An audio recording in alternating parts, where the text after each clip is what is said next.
এই কন্টেন্টটি শুধুমাত্র শিক্ষামূলক উদ্দেশ্যে তৈরি। আমি কোনো সেবি নিবন্ধিত বিনিয়োগ উপদেষ্টা নই।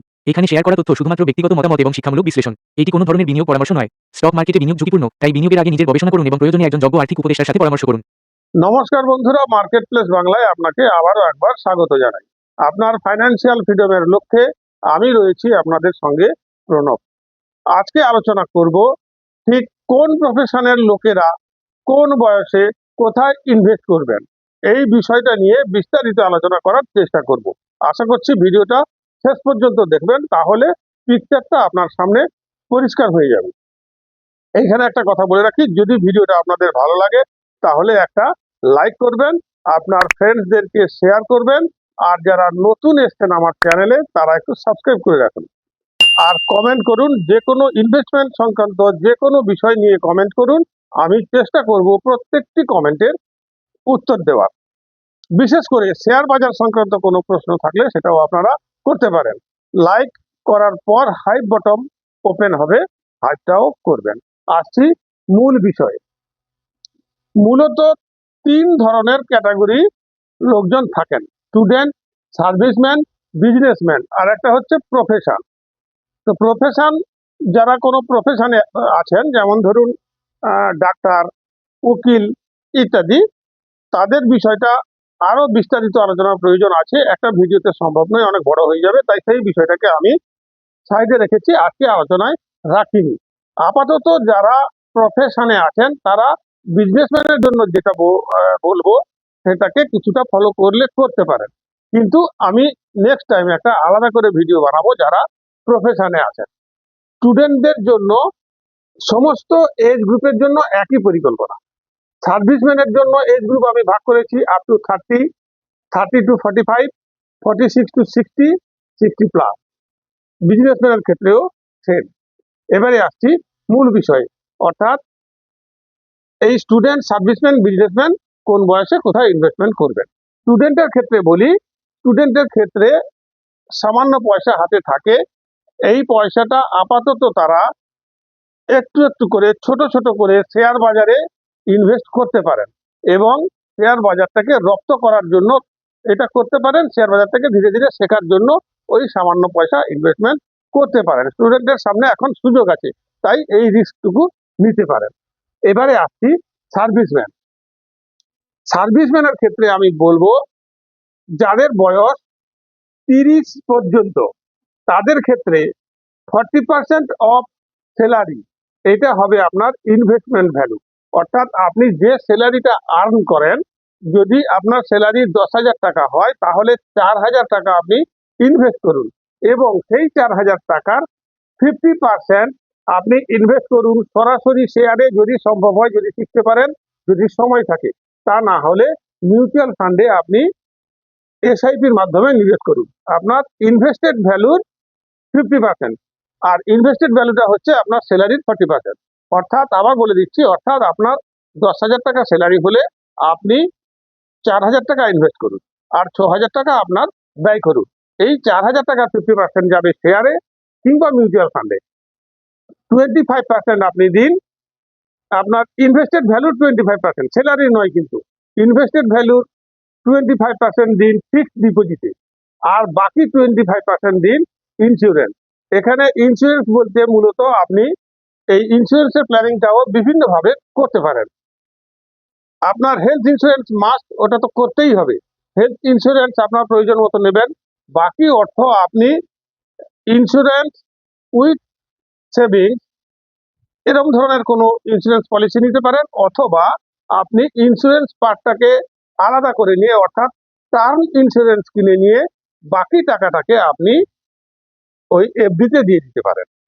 হয় টার্ম ইন্স্যুরেন্স কিনে ওই 25%-এর বাকি টাকা এফডিতে কনভার্ট করুন, অথবা সেভিংস উইথ ইন্স্যুরেন্স, এলআইসির যে সমস্ত ট্র্যাডিশনাল পলিসিগুলো আছে সেখানেও ইনভেস্ট করতে পারেন আপনার ইনভেস্টেড ভ্যালুর 25%। এবারে আসছি 30 টু 45।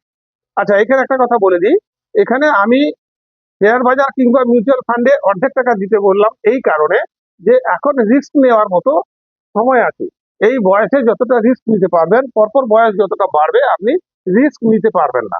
আর শেয়ার বাজারে আপনি যতটুকু রিস্ক নিতে পারবেন আপনার রিওয়ার্ডটাও সেভাবেই থাকে। তাই এখানেই রিস্ক নেওয়ার সুযোগ আছে। এরপর আসছি 30 থেকে 40। এই পিরিয়ডটাতে আপনার ধীরে ধীরে বিবাহ হয়ে যাবে এবং সন্তান সন্ততিরা স্কুল কিংবা কলেজে যাবে। এখানে আপনার একটা খরচ বাড়বে, বিরাট অ্যামাউন্টের একটা খরচ অ্যাডিশন হবে। তাই এক্ষেত্রে আপনি আপনার স্যালারির 30% ইনভেস্ট করুন। 30% অফ ইউর স্যালারি, এটা হচ্ছে আইভি, অর্থাৎ আপনার ইনভেস্টেড ভ্যালুটা হবে আপনার স্যালারি 30%। 10,000 টাকা বেতন হলে আপনি 3,000 টাকা ইনভেস্ট করবেন। এই 3,000 টাকার 40% দিন শেয়ার কিংবা মিউচুয়াল ফান্ডে, ডাইরেক্ট শেয়ার অথবা মিউচুয়াল ফান্ডে এসআইপির মাধ্যমে, আর 35% দিন এফডি কিংবা পিপিএফ।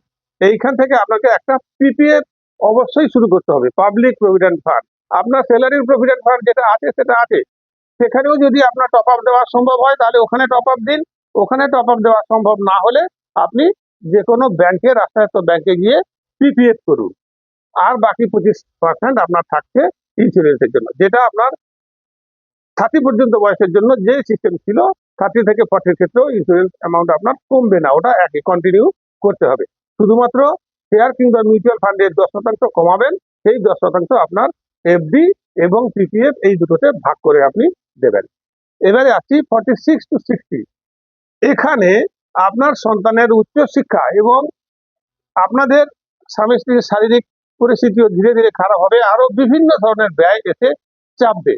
তাই এক্ষেত্রে আপনার স্যালারির মাত্র 20% আপনি ইনভেস্ট করুন। অর্থাৎ আপনার 10,000 টাকা যদি বেতন হয় তাহলে আপনি 2,000 টাকা ইনভেস্ট করুন, 8,000 টাকা আপনার খরচ হয়ে যাবে। আর এই পিরিয়ডের মধ্যে আপনার পূর্বের ইনভেস্টমেন্টের কিছু কিছু ম্যাচুরিটিও আসতে শুরু করবে, প্রয়োজন না থাকলে সেগুলো রিইনভেস্টমেন্ট করুন। তাহলে ওই 20% এর 25% আপনার ইনভেস্টমেন্ট ভ্যালু যেটা, তার 25% আপনি দিন শেয়ার কিংবা মিউচুয়াল ফান্ডে, আর 50% দিন, এখানে কিন্তু বাড়াতে হবে আপনাকে এফডি এবং পিপিএফ, বা আপনার পিএফ এ যদি টপ আপ দিতে পারেন সেটা করবেন, সেটা কন্টিনিউ করবেন। এক্ষেত্রে আরো বাড়াতে হবে, অর্থাৎ আগে যেটা বলেছিলাম 35%, সেটা এখন হবে 50%। 30 বছর পর্যন্ত যেটা ছিল 25%, 30 থেকে 45-এ সেটা বাড়লো 10%, 35, তারপর আরো 15% বাড়িয়ে সেটা করুন 50%, আর 25% ইন্স্যুরেন্সের জন্য যেটা ছিল সেটা ঠিক থাকবে। এবারে আসছি 60+। এই 60+ হয়ে যাওয়ার পর আপনি কিন্তু রিটায়ার করলেন, আপনার স্যালারি এখানে বন্ধ হয়ে গেল। কিন্তু স্যালারি বন্ধ হলেও আপনি পূর্বে যে ইনভেস্টমেন্ট গুলো করে রেখেছেন সেখান থেকে কিন্তু আপনার রিটার্ন আসা শুরু হবে কিংবা ম্যাচুরিটি গুলো আসবে। তো সেই রিটার্ন থেকে আপনি 20% মাত্র ইনভেস্ট করবেন। এখানে একটা কথা বলে রাখি, আমাকে এক ভদ্রলোক একদিন হঠাৎ ফোন করে বললেন দেখা করার জন্য, তিনি কিছু ইনভেস্টমেন্ট করবেন, দেখা করার জন্য। আমি তার কাছে গেলাম, তিনি আমার পুরনো এলআইসির কাস্টমার, আমার কাছে কিছু এলআইসির পলিসি ছিল, ম্যাচিউর হয়ে গেছে। তো আমি তার কাছে গেলাম, যাওয়ার পর তিনি আমাকে বললেন, দেখো ভাই, আমি কিছু টাকা আমার কাছে আছে, আমি সেটা শেয়ারে ইনভেস্ট করবো ভাবছি। আমি তাকে বললাম, আপনার বয়স তো 60 হয়ে গেছে, পূর্ব পরিচিত, আমি তাকে জানতাম। এখন আপনি শেয়ারে একেবারেই রিস্ক নেবেন না, হার্ট অ্যাটাক হয়ে যাবে, কারণ শেয়ার বাজার অত্যন্ত ফ্লাকচুয়েট, এখানে রিস্ক আছে বিরাট। তাই তাকে আমি বারবার করে অনুরোধ করলাম, আপনি শেয়ার বাজারে একটি পয়সাও দেবেন না, আপনি পুরোটাই আপনার অন্য কোথাও ইনভেস্টমেন্ট করুন, যেভাবে আপনি সুবিধাজনক মনে করেন সেভাবে আপনি করুন। তো তিনি নাছোড় বান্দা, তিনি আমাকে বললেন, না আমি করব, আমার সময় কাটছে না, ছেলেমেয়েরা সব বাইরে আছে, সময় কাটে না, আমি বসে বসে শেয়ারে কিছু কিছু ট্রেডিং করব। আমি তাকে বারবার করে না বললাম, তিনি কিছুতেই শুনবেন না। আমি বললাম, আচ্ছা ঠিক আছে, তাহলে আপনি লাখখানেক টাকা নিয়ে সেইটা করুন, আর বাকি টাকা আপনি ফিক্সড ডিপোজিটে দিয়ে দিন, কারণ রিস্ক আছে, আপনার টাকা চলে গেলে পুরোটা চলে যাবে, আপনি এইভাবে করুন। তিনি আমার কথা কিছুতেই শুনবেন না, ঠিক আছে আমি যা করো করো, তুমি আমার ডিমেট অ্যাকাউন্টটা খুলে দাও। তো আমি তাকে ডিমেট অ্যাকাউন্ট খুলে দিলাম। দেখলাম ডিমেট অ্যাকাউন্টে তিনি অ্যাড করলেন 10 লক্ষ টাকা। আমি তখন মনে মনে ভাবলাম, ভদ্রলোক নিশ্চয়ই হার্ট অ্যাটাক করে মারা যাবে একদিন, পুরো 10 লক্ষ টাকা যদি চলে যায়। তারপর আমি তাকে বললাম, আচ্ছা আপনি এখানে 10 লক্ষ টাকা করলেন, তাহলে আপনার ফিক্সডে কত টাকা আছে? আছে তো কিছু টাকা। না, ফিক্সডে আমার 50 লক্ষ টাকা আছে। আমি বললাম, তাহলে ঠিক আছে, আপনি এই 10 লক্ষ টাকা ধীরে ধীরে ধীরে ধীরে করুন, বেশি টাকা ইনভেস্ট করবেন না, এইভাবে যাই হোক তাকে বোঝালাম। তারপর তিনি যা কি করেছেন না করেছেন আমার কাছে আর কোনো খবর নেই। তো সেই জন্য বলছি, 60-এর পরে শেয়ারে একেবারে ইনভেস্টমেন্ট করবেন না। আপনার যেটা রিটার্ন আসবে, এখন তো স্যালারি বন্ধ হয়ে গেছে, যে রিটার্নটা আসবে তার 20% আপনি ইনভেস্ট করবেন। কোথায়? না 75% আপনার ইনভেস্টমেন্ট ভ্যালুর 75% করবেন ফিক্সড ডিপোজিটে, আর বাকিটা ফিক্সড ডিপোজিট করতে পারেন অথবা আপনি এমআইএসও করতে পারেন। সিনিয়র সিটিজেন স্কিমের এমআইএসও করতে পারেন, পোস্ট অফিসে পাওয়া যাবে। আর এলআইসিতেও প্রধানমন্ত্রী বয় বন্দনা নামে একটা পলিসি আছে, সেখানে আপনি এমআইএস আকারে করতে পারেন মাসে মাসে। এটা সুদ অনেক বেশি, এখান থেকে আপনি পেতে পারেন। আর আপনার ইন্স্যুরেন্স যেটা কন্টিনিউ চলছিল, বিশেষ করে হেলথ ইন্স্যুরেন্স, সেটা কিন্তু আপনাকে কন্টিনিউ করতে হবে, কারণ চিকিৎসা খরচ এমনিতে এখন বেড়েছে, আরো বাড়বে। এই ছিল সার্ভিসম্যানের জন্য। এইবারে আসছি বিজনেসম্যান।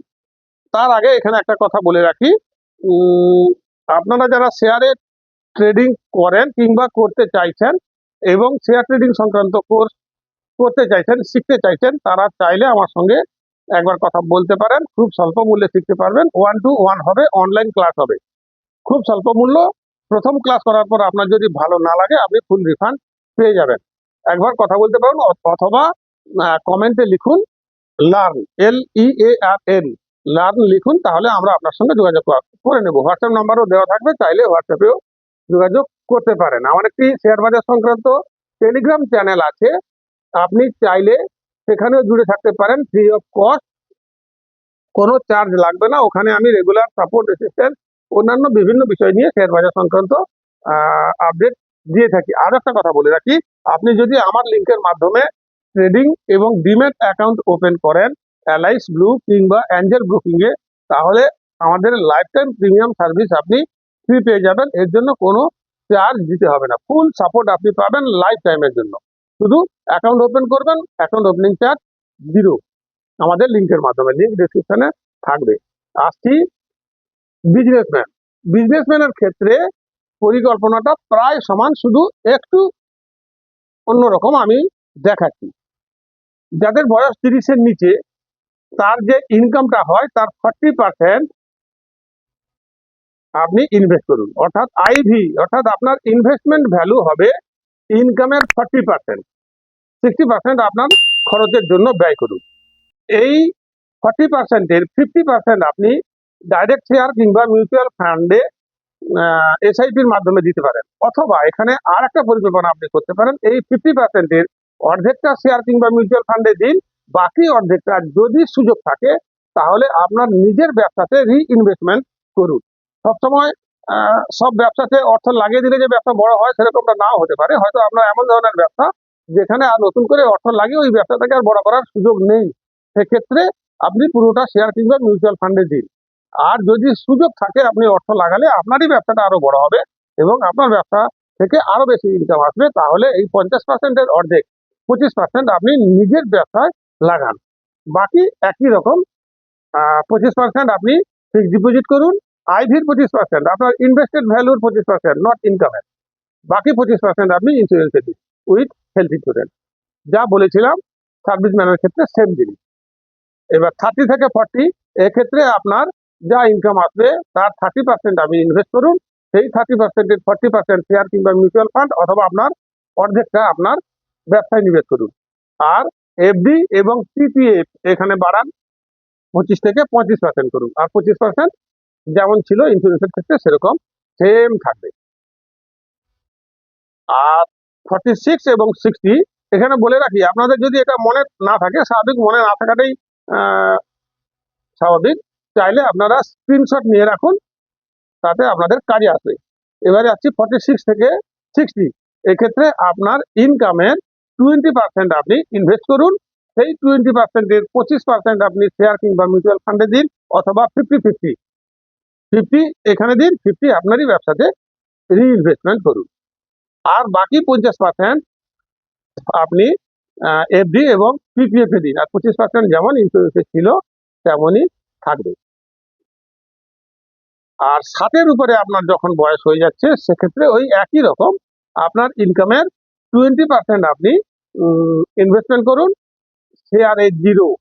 এক্ষেত্রে আপনি শেয়ারে কিংবা আপনার ব্যবসায় আর নতুন করে ইনভেস্টমেন্ট করবেন না। সেক্ষেত্রে আপনি যদি আপনার পরবর্তী প্রজন্মের হাতে ব্যবসাটা হ্যান্ড ওভার করেন, তাহলে তাদের পরিকল্পনা হবে আবার এই 30 থেকে 30 পর্যন্ত বা ব্যবসা শুরুর পর থেকে যা বলছি সেটা তার ক্ষেত্রে পরিকল্পনা, কিন্তু আপনি শেয়ার বাজার, মিউচুয়াল ফান্ড কিংবা আপনার নিজস্ব ব্যবসায় আর ইনভেস্টমেন্ট করবেন না।